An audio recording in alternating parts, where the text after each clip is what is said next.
Vous écoutez Entretien avec un dentiste, le podcast qui met de l'humain dans le monde dentaire. Je suis Florence Etcheverry, chirurgienne dentiste et ici votre hôte. Entretien avec un dentiste, ce sont des rencontres de personnalités du monde dentaire qui se sont frayées un chemin différent pour accéder à leur réussite. Ce sont des séries thématiques pour aborder des sujets qui le sont peu dans notre cursus.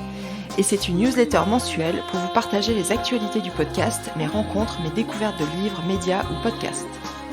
Je vous donne rendez-vous pour un épisode toutes les 2 semaines, quand j'y arrive.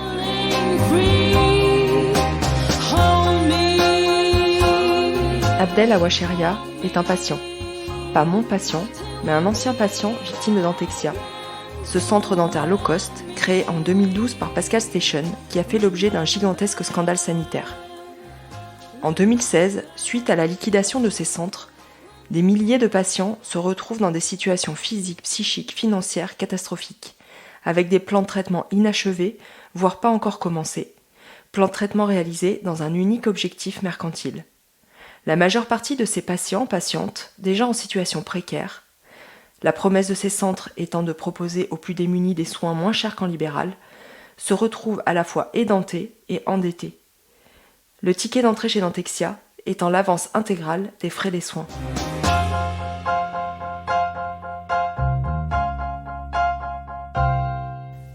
Abdel Awacheria, docteur en biologie, chargé de recherche au CNRS, fondateur du collectif contre Dentexia, puis cofondateur de l'association La Dent Bleue, est venu me raconter, dans une série en 4 épisodes, cette histoire très médiatisée. Notre objectif commun ici n'est pas de condamner des personnes, mais bien un système défaillant rendu possible grâce à la loi Bachelot promulguée en 2009. Dans tout notre échange, il sera question de chercher collectivement, patients et chirurgiens dentistes, comment co-construire une dentisterie plus respectueuse de l'humain et tenant compte des vulnérabilités de chacune des 2 parties, mais aussi du système. Vous allez écouter le 4e épisode de la série avec Abdel Awacheria, fondateur du collectif contre Dentexia, co-construire une véritable alliance thérapeutique.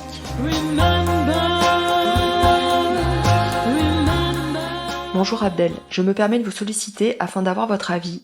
Je commence à avoir de gros problèmes psychologiques, car je souffre beaucoup et je suis de plus en plus aux anti-inflammatoires et aux antalgiques. J'ai des implants en place depuis septembre, date de l'arrêt des soins. Ceci bien sûr dans l'attente de mettre des dents. Ma gencive commence à être complètement déformée et mon appareil provisoire vient de casser car il ne s'adapte plus à la gencive. Je ne peux plus manger. Je n'ai aucune dent et des gencives dans un sale état. Vous nous déconseillez à tous de voir un autre dentiste qui ne pourra pas être remboursé. Que faut-il faire ? Car je ne vais pas pouvoir tenir longtemps dans cette situation. De plus, ayant payé 16 000 € à Dentexia, je n'ai plus les moyens de payer un dentiste. Ce mail est un peu un « au secours ». Que me conseillez-vous avant d'aller à l'hôpital psychiatrique ? Merci à vous Abdel de votre réponse et à bientôt. Cher monsieur, je ne sais pas me servir correctement de mon ordinateur, mais j'ai tenu à vous remercier de votre investissement pour la défense des victimes de Dentexia dont je fais partie. Malheureusement, en ce qui me concerne, je ne peux rien faire. J'ai un appareil provisoire qui me rentre dans le palais et qui m'empêche d'avaler ma salive, donc inutilisable. Je rembourse un prêt, j'ai une retraite qui ne me permet pas d'aller voir un autre dentiste. Je me sens seule et sans défense, j'ai 70 ans et je n'ai plus la force et les moyens de me battre.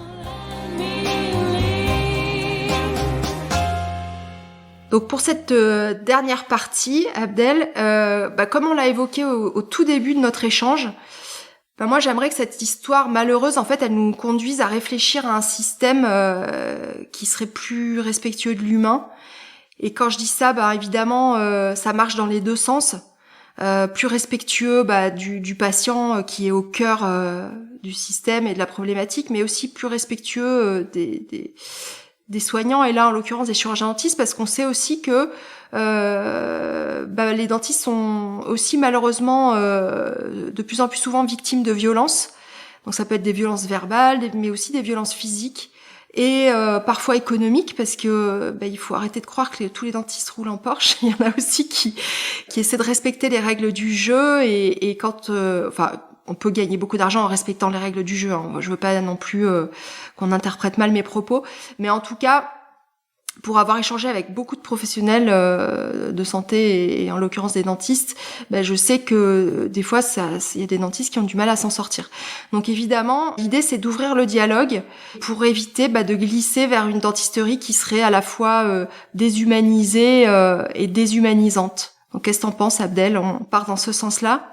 Oui, évidemment. En fait, on ne peut qu'être d'accord avec ce que tu proposes, étant donné que même les praticiens, même le législateur et ceux qui l'incarnent, celles et ceux qui l'incarnent, sont à tout moment, ou peuvent être à tout moment de leur parcours humain, un usager du système dentaire. Donc il est l'intérêt de toutes et tous d'essayer de réfléchir au problème que tu pointes, qui, de mon point de vue en tout cas, correspond à celui des vulnérabilités croisées, des vulnérabilités respectives, et des vulnérabilités conjointes en fait des différents protagonistes du secteur.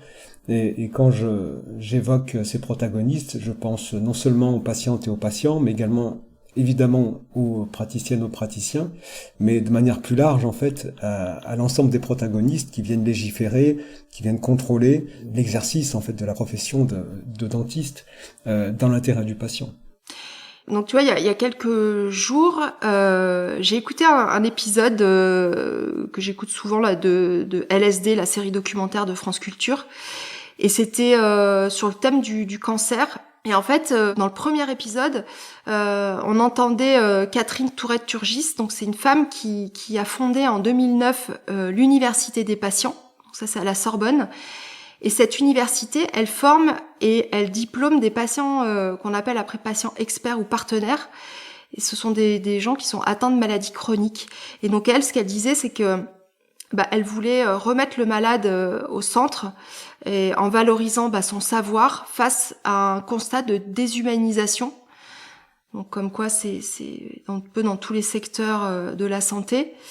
Est-ce que toi tu as connaissance de patients experts ou partenaires en dentisterie? Parce que moi particulièrement non, mais vu que tu as aussi beaucoup bossé sur ces sujets-là. Alors, je sais qu'il y a au moins une association qui s'intéresse en fait aux problèmes croisés des soucis dentaires et du handicap sur Paris et qui essaye de trouver des réponses en fait à la difficulté d'intégration dans des parcours de soins d'une patientèle en fait souffrant de handicap. Donc ça c'est une association qui a une activité très précise en fait avec un périmètre d'action très limité, mais qui essaye de déployer des trésors d'énergie pour arriver à ses fins. Ensuite, à l'échelle nationale, des associations qui seraient représentatives de la patientèle du dentaire, à ma connaissance, on est les seuls à la dent bleue à s'être investis dans la création d'une telle association, donc fondée par et pour les usagers du dentaire, en incluant dans cet énoncé, comme je l'ai dit tout à l'heure, les praticiens et l'ensemble des protagonistes qui peuvent être des usagers à n'importe quel moment de leur parcours de vie. Et alors, au sein de notre association, on est amené en fait à interagir avec de nombreuses patientes, nombreux patients qui, dans le meilleur des cas, ne sont pas des victimes, dans le pire des cas, en sont. Et on a pu glaner un certain nombre de leçons de tout ça. La première leçon, je dirais même avant d'arriver en fait au niveau des enseignements, je tiens à pointer le fait que on reçoit en fait énormément de sollicitations qui nous parviennent pour des cas litigieux ou pour des situations de soins qui ne se passent pas bien. Et on conseille à chaque fois aux patientes et aux patients de se fédérer lorsqu'il s'agit d'un problème en fait qui touche plusieurs personnes, de manière à créer des micro-collectifs ou des collectifs pour essayer de trouver des solutions communes, avec cette idée que c'est par le rapprochement humain et le partage en fait de trajectoires, y compris de lutte, qu'on peut arriver à faire émerger des solutions pour chacune, chacun et tout le monde en fait. Donc ça c'est un premier point. Ensuite, sur des situations qui sont plus individuelles ou pour une patientèle, des patientes et des patients qui vont être un peu plus isolés dans leur trajectoire, évidemment là on a besoin en fait d'une instance, d'une association, d'une structure qui permette de prodiguer en fait de l'accompagnement. Et à mon sens, c'est là que les choses, que le bas blesse en fait. C'est-à-dire que pour qu'il y ait émergence et pérennisation de trajectoires de patientes et de patients experts, il faut qu'il y ait des structures qui permettent de les accueillir, de les entendre. Sinon, on reste sur un échelon individuel qui a beaucoup de mal en fait à s'exprimer. Et quand il s'exprime, il a tendance à être un petit peu méprisé en disant on a encore un cas de figure, un cas particulier qui s'exprime. Est-ce que c'est représentatif de la masse? Est-ce que c'est représentatif de plusieurs situations? Et on se retrouve avec un problème que j'avais un petit peu évoqué, ou le pendant d'un problème que j'avais évoqué lors de nos précédents échanges, c'était celui de la quantiphrénie, avec cette idée qu'il faut pouvoir quantifier, être représentatif de combien de personnes, de combien de situations, à partir de quand, à partir de quel seuil, on agglomère en fait un niveau d'expérience qui nous permet de s'exprimer en fait au nom d'un groupe et plus seulement au nom d'une problématique personnelle. Donc ça c'est une vraie question. Alors je note bien sûr très positivement l'existence en fait des initiatives que tu as mentionnées, Université des patients experts, et je pense que tout ce qui va dans le sens d'un déploiement dans les faits, d'une mise en œuvre effective de la loi Kouchner, en fait, du 4 mars 2002, et de la loi de 2004 qui lui a succédé, doit être encouragé. On ne peut que faire la promotion en tant que patient et que membre d'une association représentative de la patientèle de ce type de démarche, dont on hérite grâce à une lutte qui a été acquise avec des victimes qui ont payé un lourd tribut, qui sont les malades du sida, en fait, qui, dans les années 80, se sont fédérés avant l'heure pour essayer d'en apprendre en fait aux professionnels qui connaissaient moins qu'eux en fait leur pathologie, et qui ont ouvert une brèche, qui ont ouvert la voie en y laissant des plumes évidemment, mais ce faisant ils ont rendu des services.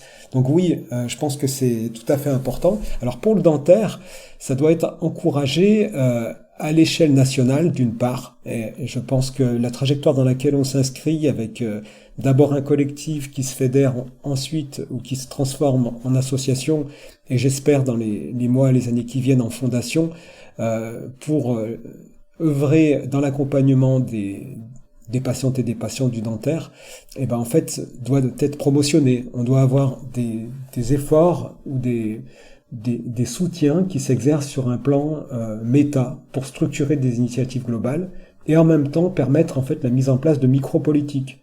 Et je tiens beaucoup à cette notion, c'est-à-dire qu'on peut agir à un niveau macro. Nous, ce qu'on essaie déjà de faire avec la Dent Bleue, qui est quand même une structure qui a essentiellement déployé ses efforts dans le sens d'un lobbying en faveur des patientes et des patients par le biais d'un travail au niveau des textes de loi. Mais cet effort-là, en fait, macro, en termes de macro-politique, doit être accompagné de déploiements qui soient plus locaux et qui relèvent en fait de la micropolitique. Alors ça peut concerner des groupes locaux dans les villes, dans les territoires, qui agiraient en concertation avec les caisses primaires d'assurance maladie, avec les ARS, les agences régionales de santé, avec les conseils ordinaux de chirurgiens dentistes, et qui permettrait en fait d'avoir une sorte d'approche des problèmes qui soit un peu plus locale, qui soit un peu plus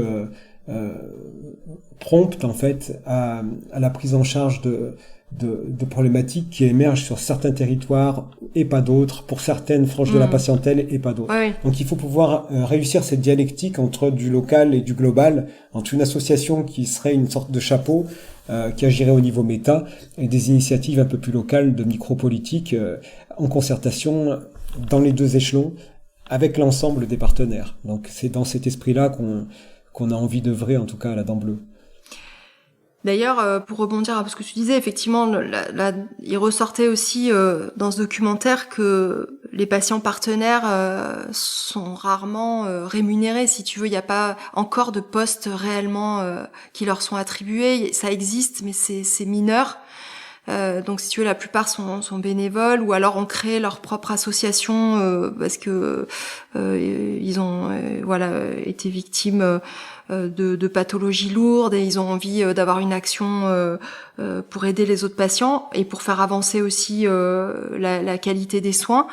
Mais il n'y a pas encore de vraies places qui leur sont attribuées, et c'est vrai que dans un fonctionnement qui est à 80%, je pense, libéral comme le nôtre, c'est compliqué en fait à introduire dans les cabinets où on est encore assez individualiste, quoi. Je pense que oui, c'est compliqué à introduire. Après, la situation de la dentisterie en France, notamment la carence d'ambition pour ce qui est de la mise en place d'une politique en matière de santé bucco-dentaire, parle d'elle-même. C'est-à-dire qu'on est dans un pays où on a très bien identifié les problèmes, par contre on a énormément de mal à déployer des solutions.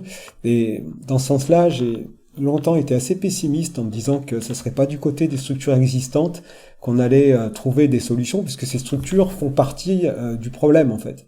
C'est-à-dire que on peut pas demander de manière générale à des pyromanes de devenir des pompiers. Alors j'irai pas jusque-là pour la dentisterie, mais on a quand même beaucoup d'argent qui est injecté et qui ne ruisselle jamais sur l'aide aux victimes ou la prise en charge de trajectoires avant, pendant, après pour des patientes et des patients. En réalité. Et quand nous à la Dent Bleue, on discute avec des usagers, et on en fait partie évidemment, on reçoit que des messages extrêmement simplificateurs du type brossez-vous les dents, déployez un effort du côté de l'hygiène et tout ira bien. Et si vous le faites pas, eh ben vous serez responsable, voire coupable, donc coupable dans le sens du discours culpabilisateur. Et donc pour s'extraire de ça, je pense qu'il faut arriver à intégrer en fait la voix de la patientèle. Alors je sais pas si monétiser le bénévolat ça peut être une approche. Dont je suis sûr par contre, c'est que il faut apporter du soutien des structures. C'est-à-dire que c'est les structures qui existent ou qui ont des velléités d'exister, il faut pouvoir créer des dispositifs qui permettent de les faire vivre en fait, et de permettre à des bénévoles s'ils restent bénévoles donc au sein de leur structure, d'au moins s'accompagner de métiers en fait qui se trouvent en périphérie de l'acte thérapeutique. Et là, je pense à tous les aidants, hypnothérapeutes, toutes les personnes. Ouais, il y a aussi tout le domaine de l'éducation les thérapeutique. Hygiénistes. Alors ça fait longtemps que le besoin a été identifié. Alors quand on part des besoins et pas des moyens, je pense que les besoins sont... Mais si tu veux, c'est encore quelque chose qui fait que on repousse l'échéance, mais l'éducation thérapeutique, c'est pas parce qu'on la fait pas, on ne la fait pas parce qu'on n'a pas d'hygiéniste, on la fait pas parce que c'est pas valorisé et que c'est pas rémunérateur. L'éducation thérapeutique, c'est des séances, des fois plusieurs séances qui nécessitent du temps, que on fait beaucoup en parodontologie parce qu'on sait que c'est comme ça qu'on va stabiliser la maladie. Mais ce qu'on oublie souvent de dire déjà à nos patients, mais je pense qu'il y a pas mal de confrères des fois qui l'oublient, c'est que les deux pathologies pour lesquelles les patients viennent nous voir, alors je mets pas dedans les pathologies dermatologiques, les cancers, mais en tout cas la maladie carieuse et la maladie parodontale, ce sont deux maladies chroniques, ce qui veut dire que c'est des maladies qu'on peut stabiliser, mais dont on ne guérit pas. Ça veut dire que c'est des maladies qui sont évitables, mais que pour ça, il faut l'expliquer aux gens et qu'il faut les accompagner dans cette stabilisation, quoi. Donc, je vois pas comment on peut s'en sortir sans valoriser ça. Et les praticiens peuvent le faire. Ce qu'il y a, c'est que c'est du temps qui est difficile de rémunérer puisqu'il n'y a pas d'acte.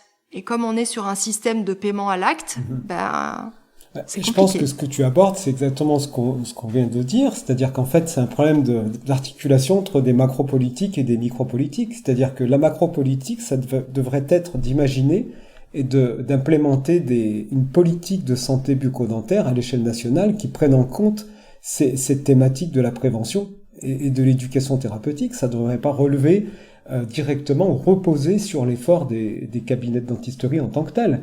Ça, c'est un problème de macropolitique. Et ce qui est aussi un problème de macropolitique qui vient s'intriquer avec celui des micropolitiques, c'est comment on permet à des caisses primaires d'assurance maladie, à des ARS, à des conseillers ordinaux et à des collectifs d'usagers de faire en sorte que, par exemple, dès les classes de maternelle, on aille apprendre en fait à des enfants comment bien se brosser les dents. Si c'est ça l'enjeu, si on parle de ça dans un premier temps, donc là on est très en amont dans l'avant, la genèse des caries ou les maladies parodontales, il y a tout un problème d'articulation qui est un problème de santé publique en fait. Et évidemment, on n'est pas sur le bon niveau quand on commence à dire il faut revaloriser les soins conservateurs. Là, on est avant en fait. Ouais, je suis d'accord. Et ça doit être pris en charge par des des acteurs qui ont conscience qu'il faut déployer une vraie ambition. Et donc, il faut avoir le courage d'aller se demander comment font les autres pays européens, voire même les autres pays du monde en général.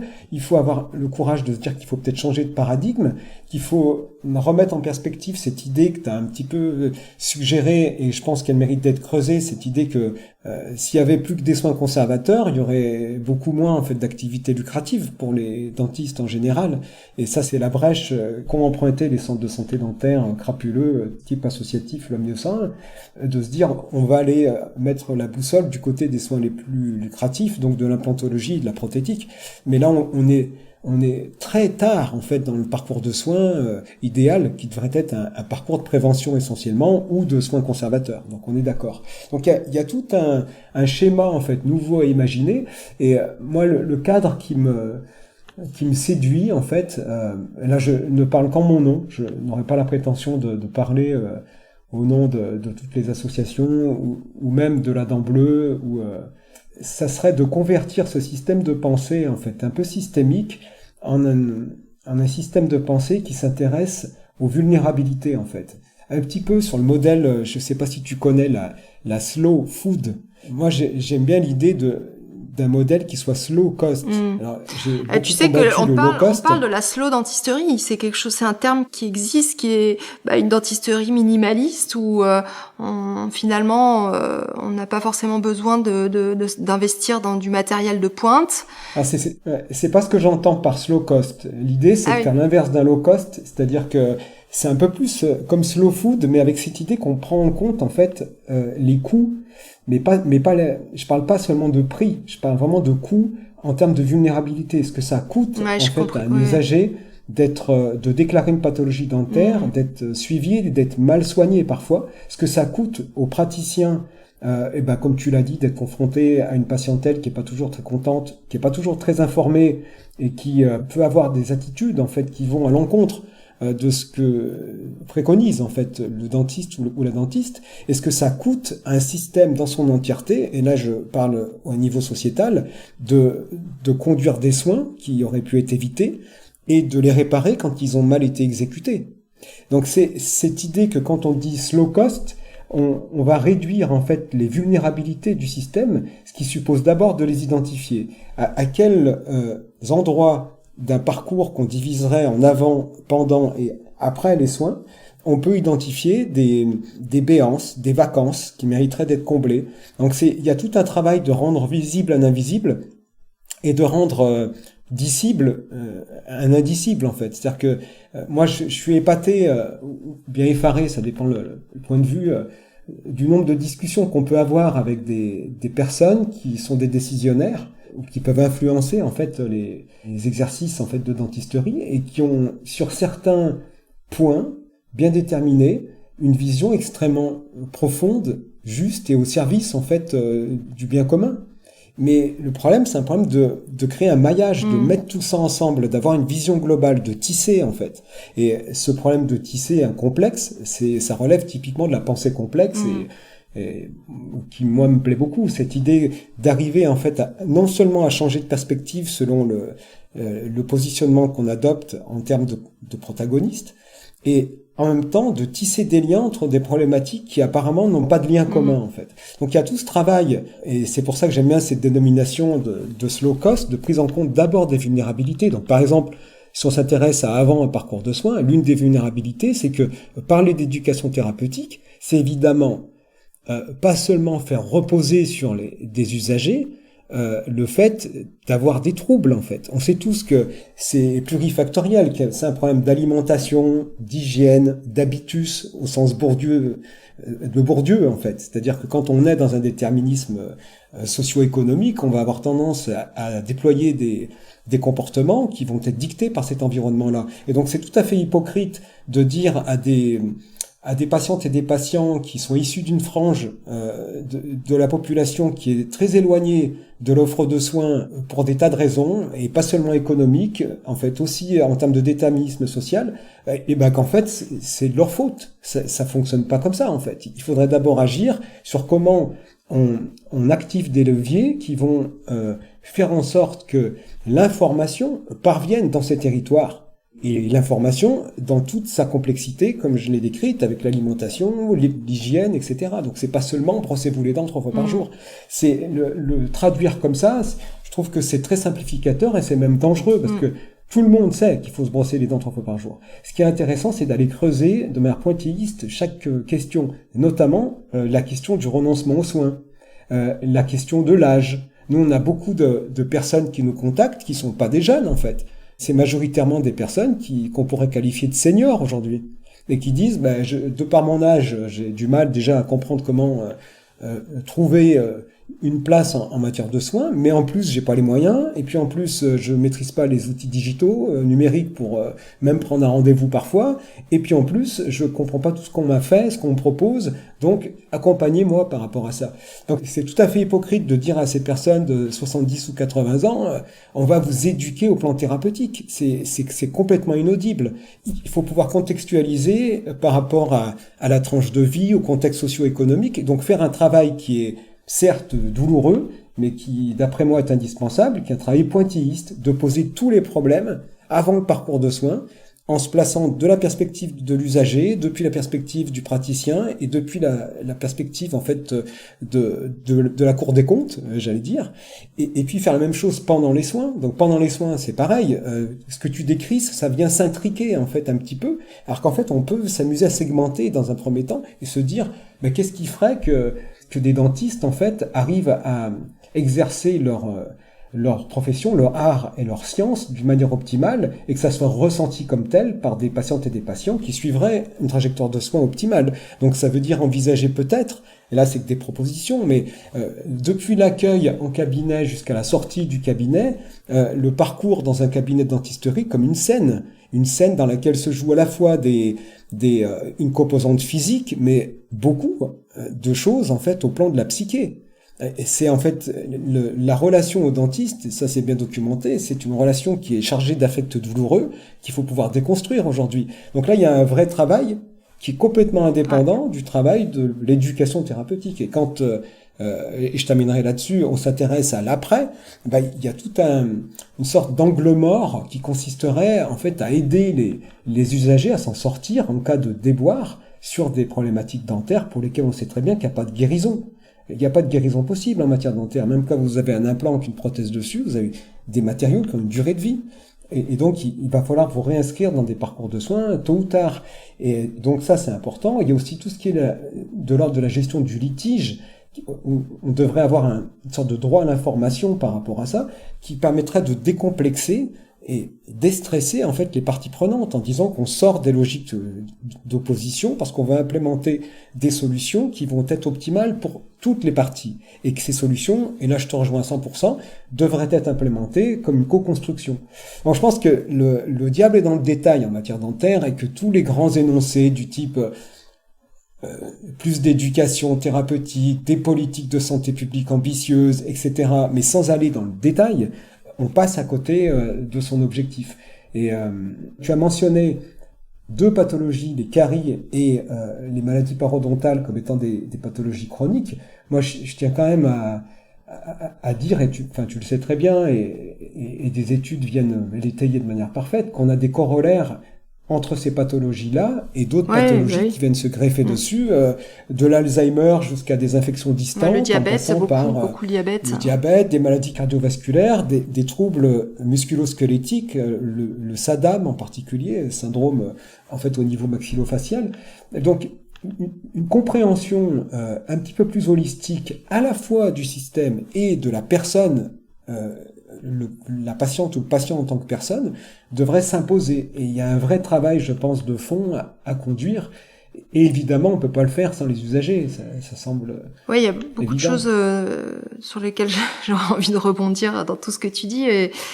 Mais c'est vrai que si tu veux, un patient, quand on le voit pour la première fois dans notre cabinet, je pense qu'avant de l'installer sur le fauteuil et de lui demander d'ouvrir la bouche, ça me paraît hyper pertinent et intéressant de lui demander un peu son histoire.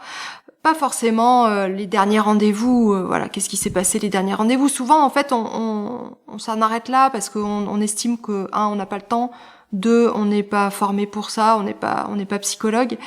Mais moi qui parle beaucoup avec mes patients, des fois on me confie des choses qui sont qu'on ne peut pas soupçonner. En fait, si la personne ne se sent pas en confiance et ne vous le dit pas, vous pouvez passer complètement à côté. Moi, j'ai une patiente qui est venue récemment que j'avais pas vue depuis plusieurs années. Donc, je pense que en sortant, enfin, avec moins d'expérience, j'aurais un peu fait des remontrances, tu vois. J'aurais dit, bah, comment ça se fait, vous êtes pas venu me voir depuis tant, et puis après, une fois la bouche ouverte, parce que ça s'était forcément dégradé, sa bouche, hein, j'aurais peut-être un peu enfoncé le clou.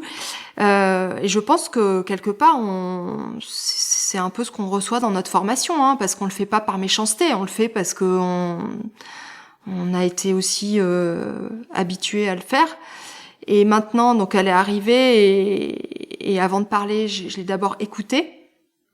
Et en fait, elle m'a dit, bah voilà, je suis pas venue vous voir depuis longtemps parce que en fait, on a découvert il y a 5 ans que mon gendre abusait de mes petits enfants. Donc, il y a eu un procès, ma belle-fille est en dépression, j'ai fait un AVC suite à ça, mon mari est décédé. Enfin, ça a enchaîné toute une cascade en fait de choses et ben je l'ai pas du tout abordé de la même manière forcément quoi. J'ai pris le temps, on a passé plus de temps cette première séance à discuter que à regarder sa bouche, mais après on est peut-être un peu moins exigeants et radicaux dans nos traitements quoi quand on sait ça.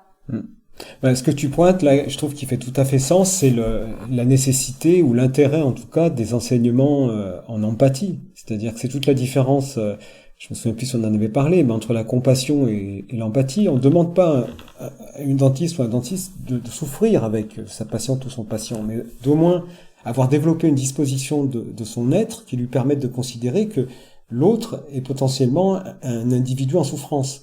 Et que donc on va adapter un certain nombre de schèmes par rapport à cette prémisse. C'est-à-dire que et c'est pour ça que cette idée de slow cost me plaît autant.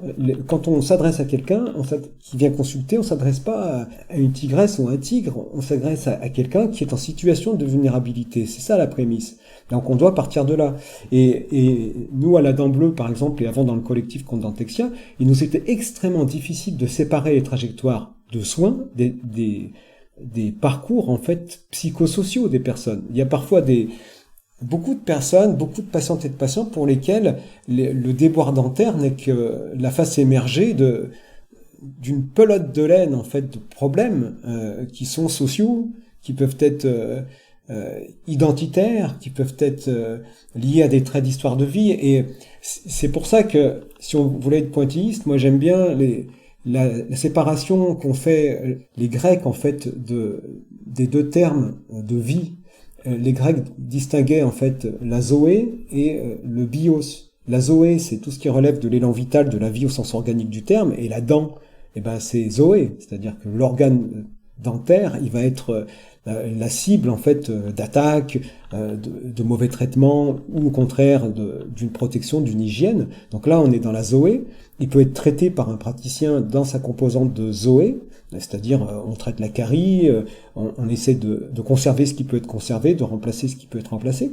Mais il faut pas oublier la composante du bios. Et le bios, c'est un terme qui a beaucoup développé, un concept qui a beaucoup développé Georges Agamben, qui explique comment on est tous issus, toutes et tous, de traits d'histoire de vie. Et donc, il faut arriver à appréhender à la fois zoé et bios. Et c'est quand on a compris ça, ou qu'on a été sensibilisé à ces deux composantes en fait de l'humain, de l'être humain, qu'on peut arriver à s'adresser en fait à une personne en considérant qu'elle est en situation de vulnérabilité, non seulement dans sa zoé, dans sa composante organique, biologique, et puis en même temps, et c'est jamais séparé, ça va de pair, en même temps dans son bios, dans la vie humaine, dans la vie qu'elle a traversée. Et moi j'ai eu l'occasion de le comprendre aussi par des témoignages qui sont à chaque fois extrêmement qui remettent en question. Hein. Moi c'était des femmes battues qui expliquaient comment elles avaient du mal à consulter. Elles n'avaient plus de dents devant et pourtant elles avaient du mal à consulter parce qu'elles avaient peur du jugement. Non pas de la société en général, mais du professionnel ou de la professionnelle qu'elles allaient rencontrer. Et donc ça, c'est tricky, c'est compliqué en fait comme approche. Alors c'est d'autant plus important d'inclure dans les formations en dentisterie tout un ensemble d'enseignements, non seulement d'accompagnement, des enseignements qui viennent porter sur la relation d'aide, qui donc est indissociable de la relation de soins, c'est notre manière de dire Zoé et Bios, et puis en même temps, tout un enseignement en fait au niveau de l'empathie, qui crée une disposition. Et je rajouterais moi, une couche supplémentaire, qui est un petit peu issue de deux mouvances qui peuvent s'entrecroiser, enfin qui se nourrissent l'une l'autre en tout cas, même si elles n'ont pas les mêmes terreaux de genèse. C'est d'une part l'éthique du care, donc tel que l'a bien promotionné Johan Tronto, Bérénice Fischer et j'oublie troisième personne. Je vais le retrouver. C'est Carole Gilligan. Voilà, Carole Gilligan évidemment.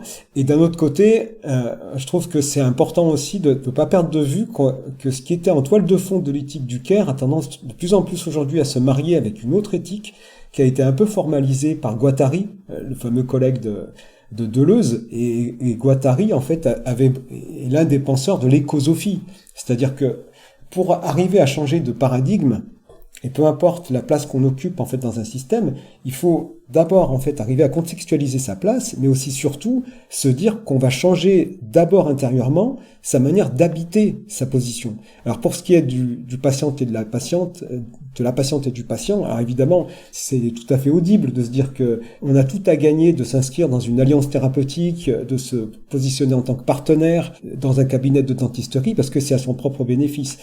Et du côté en fait des professionnels, en fait, ça doit aussi être pensé à mon avis, c'est-à-dire qu'il y a une manière d'habiter le monde, une relation à soi, aux autres et à l'environnement au sens large qu'il faut considérer dans une perspective du care, mais d'un care globalisé. Et c'est pour ça que je parle de slow cost comme la prise en compte des vulnérabilités de chacune et de chacun dans un système global, en sachant que le système lui-même est vulnérable. Donc comment diminuer les coûts pour chacune et chacun et tout le système, et comment faire en sorte que on mette en place des trajectoires qui soient les plus profitables dans la durée et dans le long terme. Voilà. C'est important ce que tu dis sur la vulnérabilité parce que je pense que même si la loi Kouchner de mars 2002 a énormément bousculé le schéma classique du dentiste ou du sachant, en tout cas paternaliste, et a profondément changé la relation de soins. Je pense que c'est encore récent, quoi. 20 ans, c'est pas non plus à l'échelle de l'humanité, c'est peu, quoi. Et je pense que encore aujourd'hui, je pense que beaucoup de soignants ont des difficultés à montrer cette vulnérabilité qui est inhérente à notre statut d'être humain. Mais quand on l'accepte déjà et quand on la montre, c'est-à-dire qu'un docteur, un sachant peut être vulnérable et le sera forcément à un moment donné de sa vie, dans sa carrière. Je pense que vis-à-vis des patients, ça tombe un peu une barrière et c'est là où on va peut-être gagner de la reconnaissance, cette reconnaissance qu'on attend tellement, quoi. Et d'ailleurs, ça a des liens au niveau psychanalytique avec la relation enfant-parent, d'ailleurs. C'est en se rendant compte si le parent met en avant sa propre vulnérabilité, c'est très libérateur en fait pour l'enfant qui va éviter de l'idéaliser et qui va au contraire commencer à se construire, non pas contre lui au sens d'opposition, mais contre lui comme un lierre pousse sur un mur, quoi. Et là, ça devient tout à fait autre chose. Alors ce que ça m'évoque un petit peu ce que tu dis, c'est sur le fait qu'on n'en est pas encore là. C'est un petit peu comme si on était dans des pétroliers en fait. C'est-à-dire que chaque grande cause a d'abord se construit, on génère des superstructures, on génère des réflexes, on génère une sorte de ronron qui fait que les choses avancent qu'à un cas, bon an, mal an. Et je pense qu'il y a des parallèles à dresser entre ce qui est en train de se passer au niveau dentaire, au niveau sanitaire en termes de santé publique, et d'autres grandes causes en fait. J'avais parlé lors de notre précédent échange de l'intérêt que je portais à la cause animale, par exemple, avec Henri Spira ou Peter Singer. Je pense que ce type de cause rejoint en fait aussi celle de l'écologie. Combien il a fallu d'années pour que percole dans l'inconscient collectif et dans la conscience des décisionnaires qu'on avait un problème de réchauffement climatique ou d'endommagement en fait de la biosphère, et on est une quarantaine, voire une cinquantaine d'années après le rapport Meadows qui le dénonçait dans les années 60. Et encore aujourd'hui, on a des climato-sceptiques, on a des personnes qui pensent que, en fait, on gère des équilibres en permettant la mise en place d'intrants, etc., qui vont essayer de répondre à des problèmes contemporains par des solutions qui ne sont plus adaptées. Et ça, pour des thématiques telles que l'écologie, qui sont une question de monde. Pour la dentisterie et pour la santé publique, pour moi, c'est la même chose. Et on a la même chose avec la cause animale. C'est-à-dire que j'espère, en tout cas, je nourris le vœu, et j'appelle de mes vœux cette prise de conscience qui est quand même très très ancienne. Je ne sais plus quel penseur qui disait que le degré d'avancement d'une civilisation peut être jugé au degré de cruauté ou de bienveillance avec lequel on traite les animaux, en fait, ou tout ce qui est non humain. Donc il faudra vérifier un peu la source, mais c'est quelque chose qui m'avait beaucoup marqué, en fait, et qui montre bien, en fait, qu'il y a une question de monde qui se joue, une question de conscience collective qui se joue donc à la fois pour des grandes thématiques telles que l'écologie ou la cause animale. Et je pense que demain, c'est ça que je voulais dire, on sera nombreux à se rendre compte que la manière dont on traite les animaux, quand on les élève en conditions concentrationnaires, quand on les vend en fait dans des étalages d'une manière en fait qui nous déshumanise nous avant de désanimaliser eux, et en fait on aura un gain de conscience collective à ce moment-là. Et je pense que pour la santé publique et la dentisterie, c'est du même ordre. C'est un combat qui a la même envergure, qui ne doit pas être minimisé. Il faut pouvoir l'attaquer comme tel. C'est un combat de longue haleine, et c'est un combat sur lequel les prises manquent. Et l'une des prises, et en tout cas c'est celle qui nous intéresse, c'est d'arriver à créer du lien, comme je l'ai dit, créer du dialogue, et se dire, problématisons, posons les problèmes pour ce qu'ils sont. Il faut pouvoir les désarticuler dans un premier temps des enjeux financiers et partir des besoins pour chacun. Et qui dit partir des besoins, dit partir des vulnérabilités. Et on revient à cette idée de slow cost. Donc là, ça serait faire appel à l'intelligence collective, notamment. Donc, est-ce que on pourrait imaginer des centres? Donc, il faut quand même dire que les centres comme Dentexia ou comme d'autres qui ont été fermés, et peut-être qu'il en existe encore qui fonctionnent de la sorte, en soi, c'est pas forcément une mauvaise idée, parce qu'il y a une demande importante en soins et de la part des patients, mais il y a aussi une demande importante de la part de dentistes qui souhaitent un peu se décorréler de ces soucis de structure, liés à la structure, à la rentabilité d'une structure, à la charge administrative. Et donc je pense qu'il y a à la fois une demande et un besoin important. Et est-ce qu'on pourrait imaginer des centres qui seraient co-construits de A à Z, à la fois par des dentistes et par des patients? Alors je pense que ça mérite d'être pris de manière pointilleuse, justement. C'est-à-dire qu'à l'échelle un peu macro, je pense que c'est important qu'il y ait du dialogue un peu méta entre des représentantes et des représentants de collectifs d'usagers, et des décisionnaires qui viennent promulguer des textes législatifs ou qui participent en fait à des grandes orientations qui concernent toute la population. Donc ça, on est sur un niveau méta. Et sur un niveau micropolitique, c'est ce que tu évoques, il faudrait pouvoir favoriser cette conjonction. Mais alors, en pratique, ça peut pas être la même. C'est-à-dire que je doute qu'on puisse trouver une armée de bénévoles parmi les patientes et les patients qui demain se diraient moi je vais siéger dans un comité pendant 5 ans si la durée de mes soins est de 2 mois ou d'une année.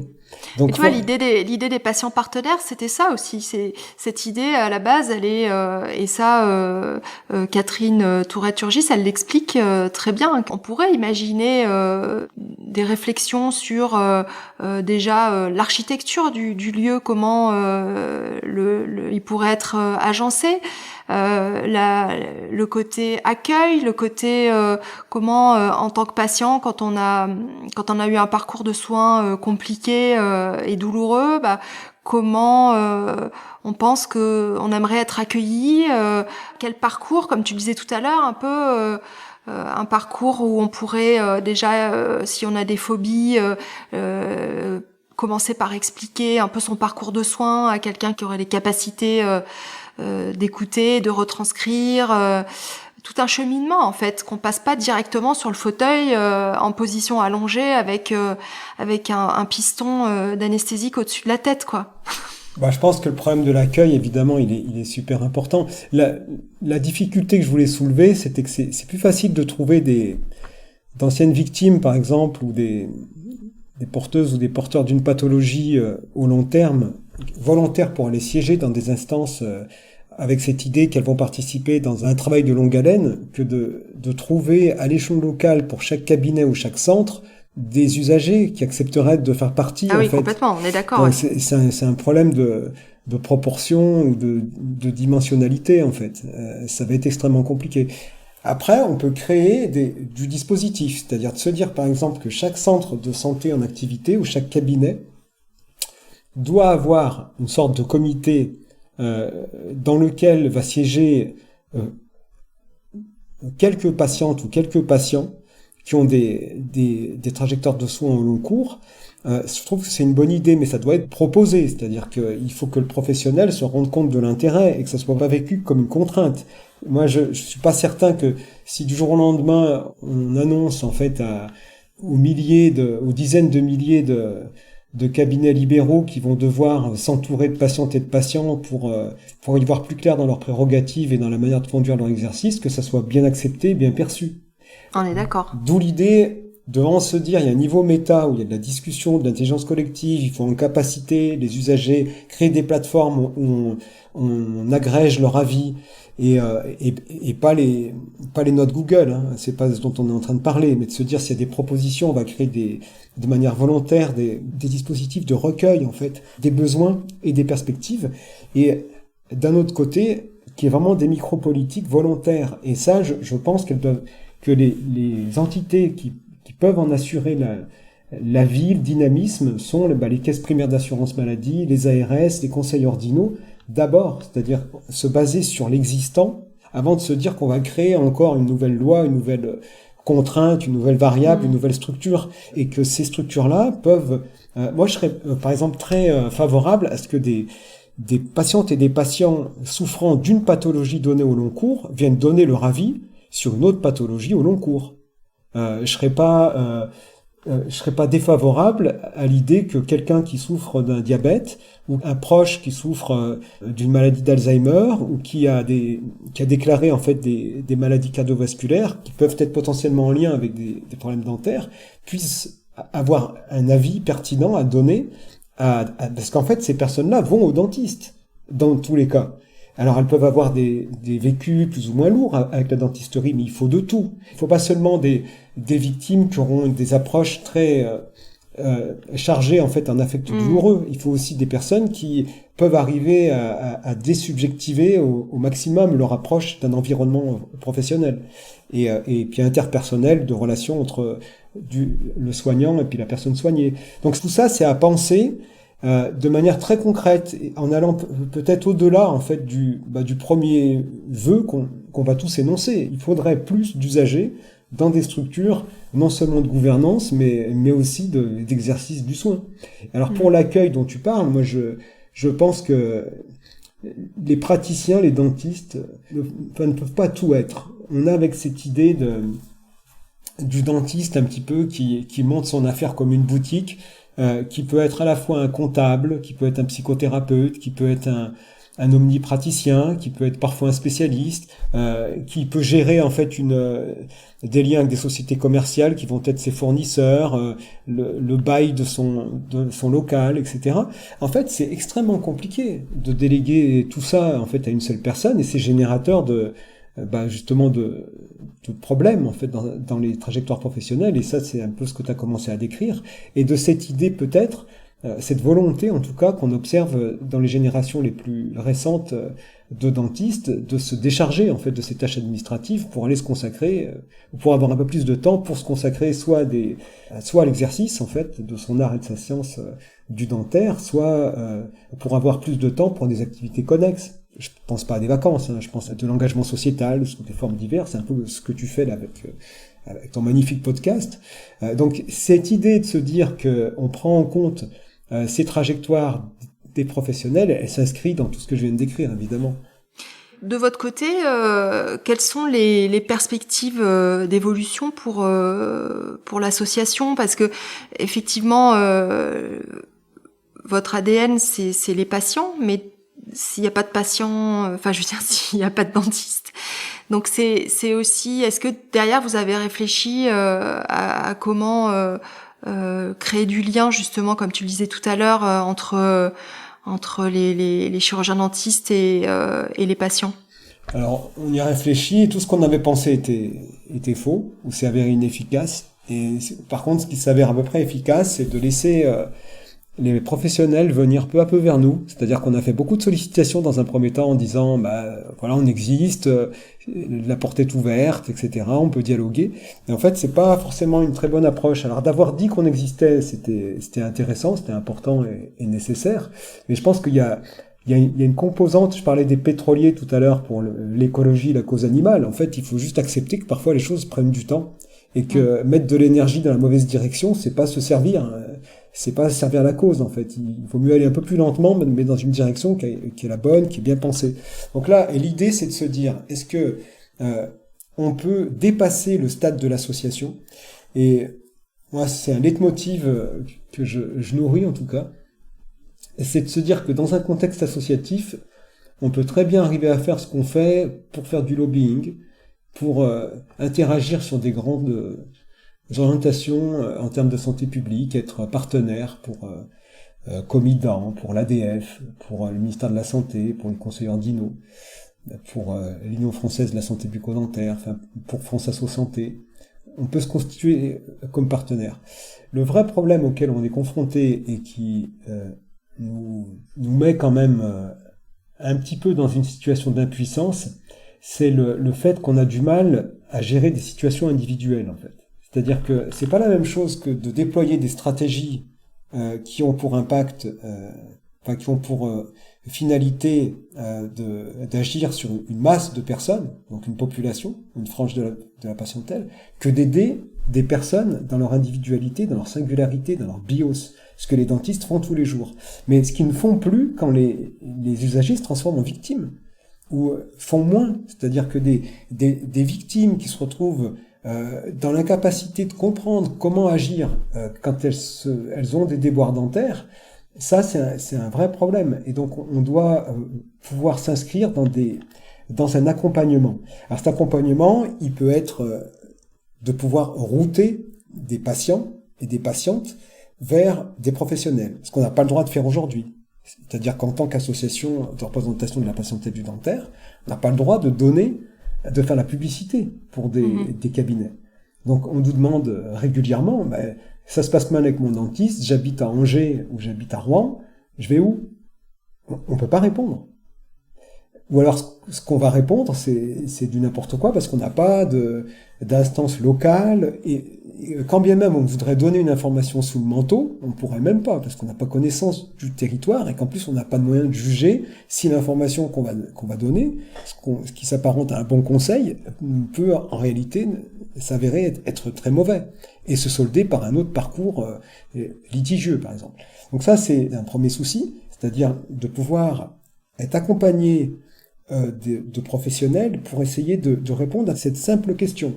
Si un usager demande « je vais où ?», on lui répond quoi? À part va sur Google ou sur Doctolib ou dans l'annuaire. Donc ça, c'est un premier problème. Il y a un autre problème qui est quand on a des victimes ou des usagers qui sont en situation de litige, est-ce qu'on peut arriver à implémenter des réponses qui soient pensées collectivement et qui puissent obéir à une sorte de processus avec des jalons. Donc faire une sorte d'arbre un petit peu décisionnel où vous en êtes là de votre parcours, allez plutôt déposer une saisine auprès du Conseil de l'ordre, vous êtes en litige financier, faites plutôt ça, vous avez des pratiques à dénoncer, faites plutôt ça, vous êtes en souffrance plutôt psychologique, vous allez appeler ce numéro, vous allez aller dans tel centre ou rencontrer telle personne. Il y a tout un ensemble de process à imaginer au plan de l'accompagnement humain, multifactoriel et multipolaire. Et ça, pour l'instant, notre analyse, c'est que personne ne le fait. Il y a énormément comme on a dit lors de notre échange précédent, la dent est un organe intersectionnel. Donc par nature, il va se brancher, se greffer sur une multitude de prises de secteurs dont la prise en charge va être extrêmement différente en fait. Donc il faut arriver à mettre en place une sorte de boussole, ce qu'on a voulu appeler en fait à une époque un livre blanc de la dentisterie, c'est-à-dire un livre qui puisse être coécrit avec l'ensemble des partenaires et qui débouche de manière anonyme. Enfin, quand je dis de manière anonyme, c'est-à-dire de manière non personnelle, c'est pas un livre blanc qui serait signé par la Dent Bleue ou par l'ADF ou par une autre structure, mais qui serait signé bien commun en disant voilà ce qui peut être déployé dans l'intérêt de toutes et tous en fait. Mais tout ça, c'est très compliqué à faire dans des associations. Et encore plus dans une association liée au dentaire, parce qu'en fait, les membres de l'association sont des personnes qui viennent adhérer parce qu'elles ont un souci, pas parce qu'elles veulent tout de suite, en première intention, contribuer au bien commun.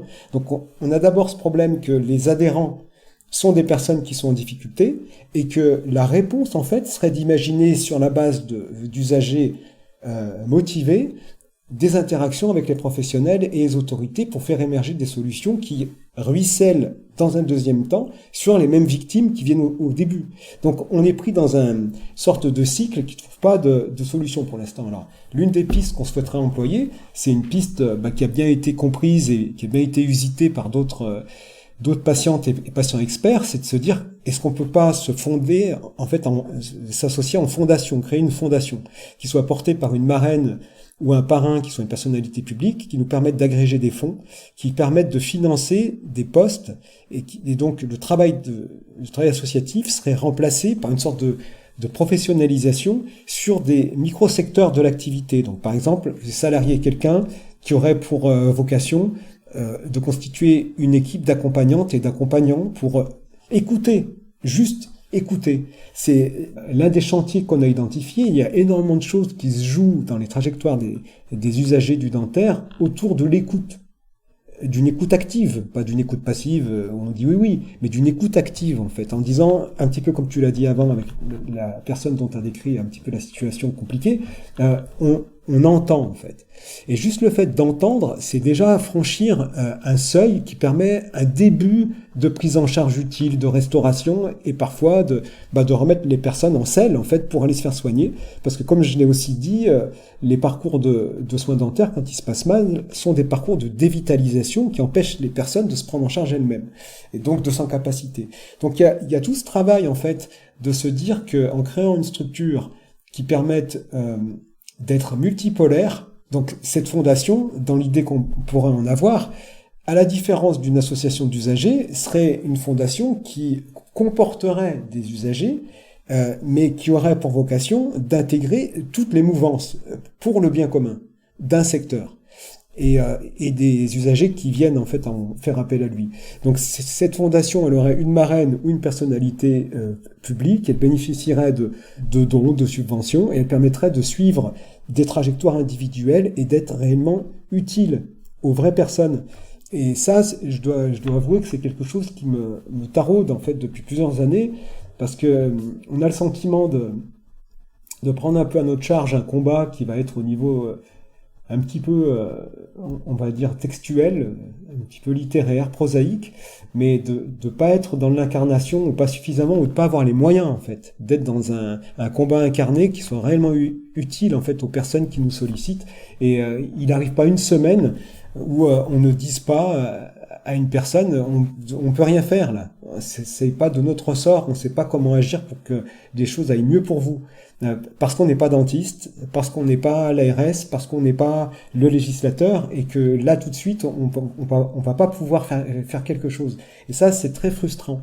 Alors on peut rester sur la frustration, se dire est-ce que on peut accepter d'identifier que c'est aussi une vulnérabilité et qu'on a décidé de travailler dessus. Et c'est un peu l'approche qu'on aimerait mettre en avant, c'est-à-dire que oui, notre association est vulnérable dans le sens où elle a une existence qui ne repose que sur des victimes. Et oui, on a aussi envie de la rendre moins vulnérable en travaillant avec d'autres protagonistes en permanence pour essayer de faire en sorte que tout le système aille mieux. Et Darren capte avec lui toutes ces souffrances individuelles pour les alléger. Et ça, c'est une autre manière en fait de servir le serment d'Hippocrate à une échelle qui n'est pas celle de la praticienne ou du praticien, mais qui est à l'échelle de la citoyenne et du citoyen, en fait, qui s'en empare sur un plan métaphorique pour aider les gens dans leur vraie vie. C'est comme ça que j'ai envie de le tourner. Je reste bouche bée parce que t'as super bien fini et je me dis finalement j'en serais bien restée là comme mot de la fin quoi. Sauf si t'avais quelque chose que t'avais envie qu'on aborde et qu'on n'a pas abordé. Non, mais j'aimerais finir sur le fait que j'ai beaucoup d'espoir en fait. Je nourris beaucoup d'espoir sur le fait qu'on trouve des issues qui soient les plus favorables et c'est ce que m'a appris au plan personnel toute cette lutte avec le collectif contre Dentexia et depuis avec la dent bleue, c'est que rien n'empêche dans toute situation de se dire que d'une part on n'est pas seul et d'autre part on peut changer les choses. Il y a une possibilité, le pire n'est jamais certain, donc le meilleur est toujours possible. Et on sera toujours là pour rendre ce meilleur possible, en fait. Donc voilà, je voulais terminer sur cette note d'espoir qui ne sont pas que des mots. Merci Abdel. Bah, c'est moi qui te remercie.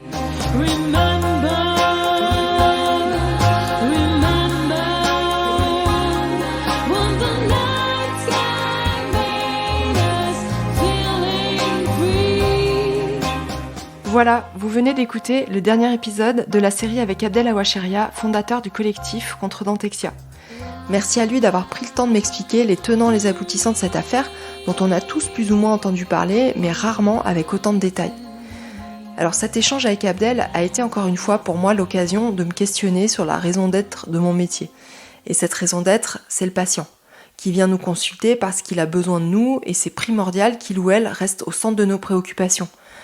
Alors dit comme ça, c'est une évidence, mais pourtant, même pétri de bonnes intentions, je pense qu'on peut vite l'oublier.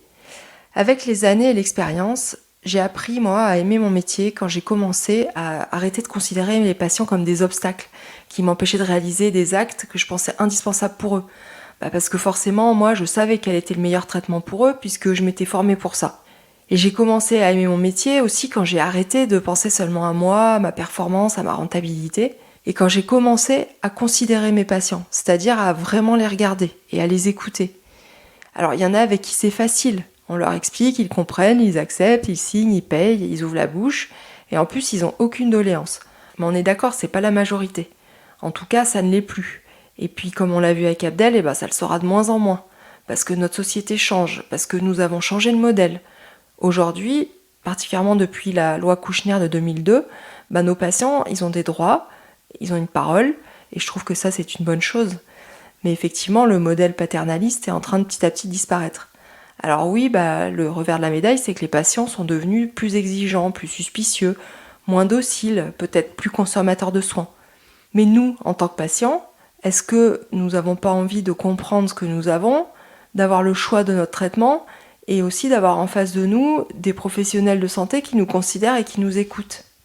Alors vous allez me dire que construire une relation de soins, ça prend du temps, et que c'est pas valorisé, que c'est pas rémunéré. Et je suis d'accord avec vous, mais le sentiment d'avoir rendu service, d'avoir créé du lien, d'avoir entendu, d'avoir compris ce qui se cachait derrière des peurs, des résistances, des croyances, c'est ça aussi qui permet de s'épanouir dans son travail et de tenir dans la durée. Soigner, c'est pas seulement réaliser de magnifiques prothèses, c'est pas non plus créer de la demande en esthétique ou en chirurgie muco-gingivale parce qu'on vient de se former et qu'on a envie d'appliquer. C'est pas analyser une radio panoramique pour rendre une copie parfaite, comme quand on était étudiant. Soigner, c'est écouter, c'est comprendre, c'est accompagner, c'est soulager, c'est prévenir, c'est éduquer. Bref, c'est tout ça. J'espère que cette série vous a plu. Si c'est le cas, vous pouvez m'aider en mettant des étoiles sur Apple Podcasts ou sur votre plateforme d'écoute préférée. Vous pouvez aussi vous abonner au podcast et surtout le partager autour de vous à vos amis, parents, confrères, consoeurs. On se retrouve très vite pour une prochaine série dans laquelle on parlera de cancer ORL et de patients partenaires. Si vous voulez m'écrire, vous pouvez le faire sur les réseaux sociaux ou sur le site internet d'Entretien avec un dentiste, je vous lirai et je vous répondrai. Le montage est de Pauline Bussy du Son Libre, la musique de la série Last Dance est de Dia Yiannopoulos.